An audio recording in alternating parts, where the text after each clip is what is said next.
Welcome back to another video with us here at LMD and STEM Academy.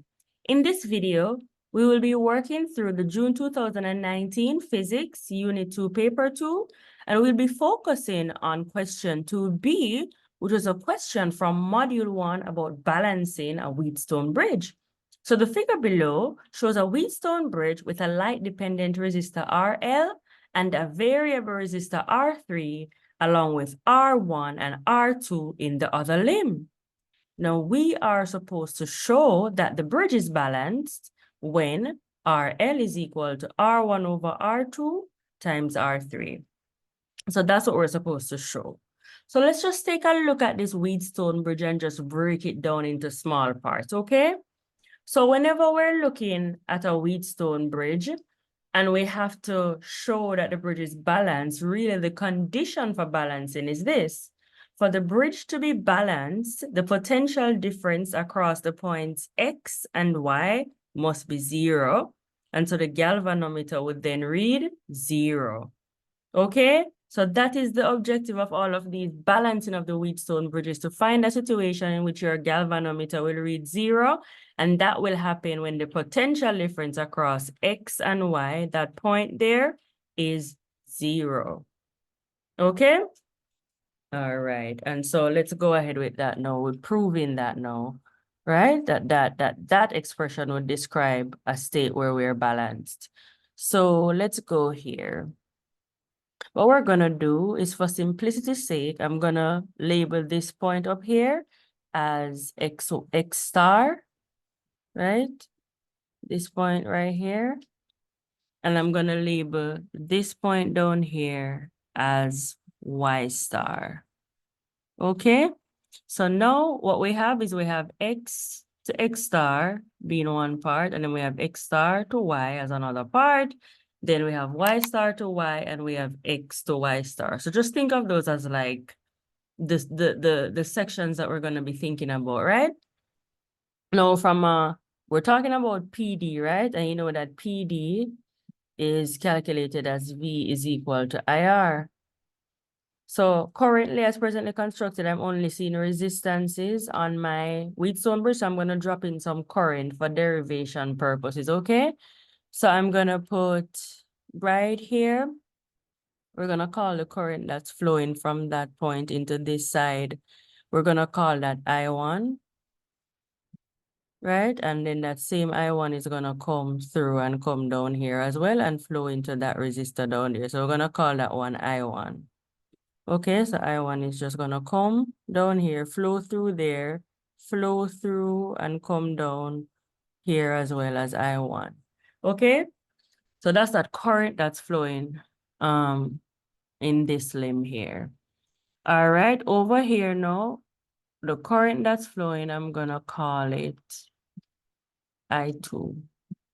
That's coming this side, and that's gonna come through here, and then come through here as well. So we have that I2, and that I2 is going through our variable resistor R3, and it's also going to be the current that's going through our light-dependent resistor RL.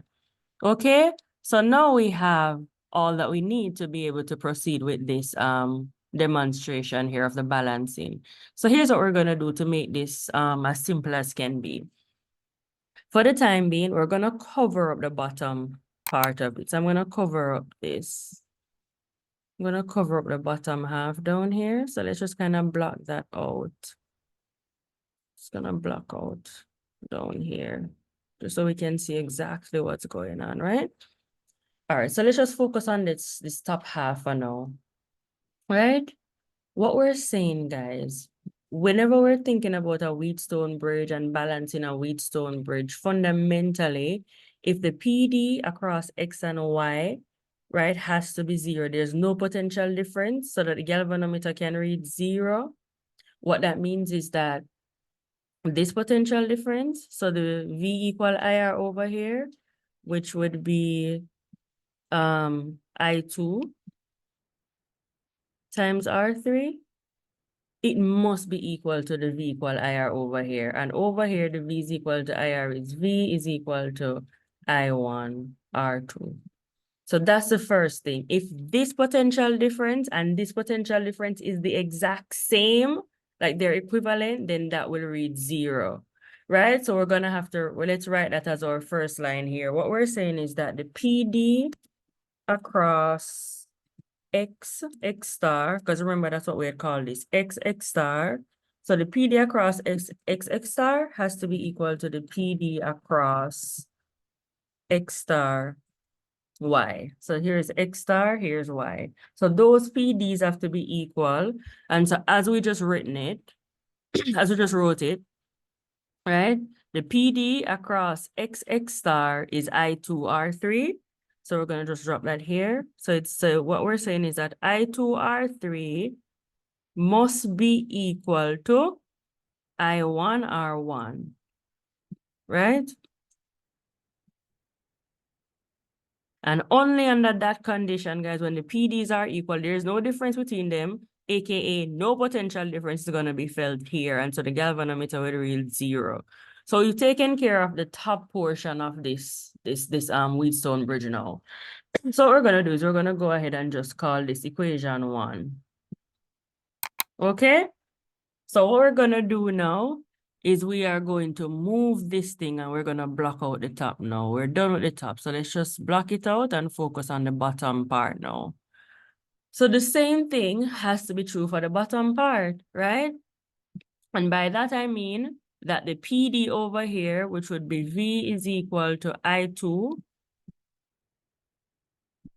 RL, has to be equal to the PD over here, which is V is equal to I1 R1.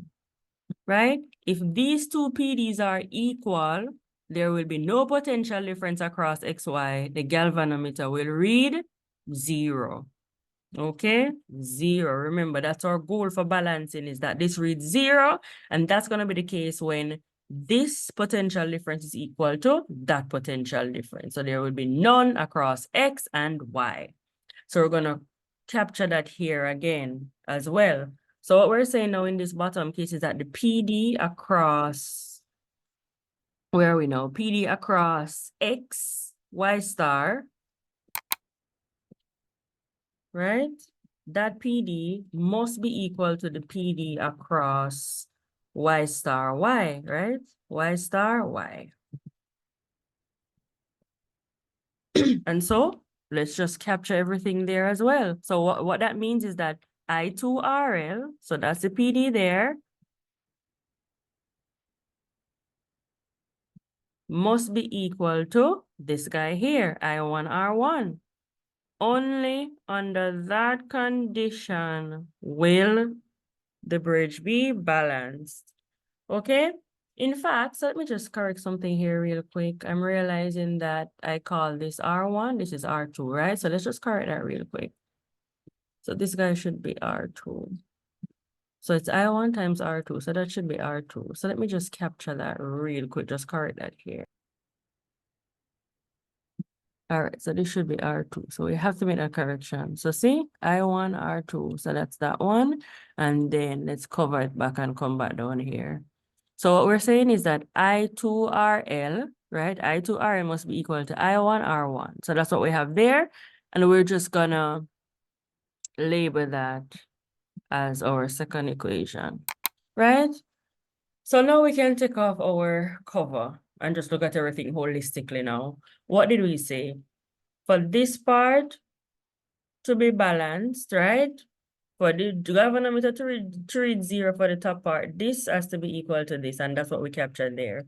For the galvanometer to read 0 for this bottom half, this I2RL must be equal to I1R1. So we captured that there. So now what remains then is that we're going to divide both equations in order to get a form like this, right? So now we have the two equations that we need to work. So here's what we're going to do. We're going to divide both equations. Okay, that's our step here. So we're gonna divide equation 1 by equation 2. Right? So this is what that will look like now. So we're gonna write equation 1. So equation 1 is I 2R3 is equal to I1 R2. And then what is 2 now? 2 is going to be I2 RL is equal to I1 R1. So then all that we have to do, guys, now all remain is to just transpose this equation to make RL the subject. So we can simplify immediately. We see that the I2s are going to cancel. And we see that the I1s are going to cancel. Bam, bam. So now we just have to make RL the subject. So we have to bring RL up or to be on a side by itself to make it the subject literally. So I'm going to do it up here, right? So I'm going to say what we have from down here is that R3 over RL is equal to R2 over R1. And so that means that when we do our transposition, we'll get that RL is equal to, bring it up top up here. So we're going to bring that R1 over and divide by R2. And then the R3 that was already there will stay there. And so if you look at this and you look at this, you see that it's exactly the same. So we have proven what they're saying that we should prove. When the bridge is balanced, RL will be R1 over R2 times R3, and that's what we showed here. RL is equal to R1 over R2 times R3. That is how we balance a Wheatstone bridge, okay? And with that, we've come to the end of this question. So definitely give this video a like, subscribe to the channel, and if you look on your left here, you'll see the next video up. And if you look on the right, you'll see our Module 1 playlist, where you'll find tons more interesting content that will be helpful in getting you prepared for your exam. Okay? Thanks for watching, and we'll see you in our next video.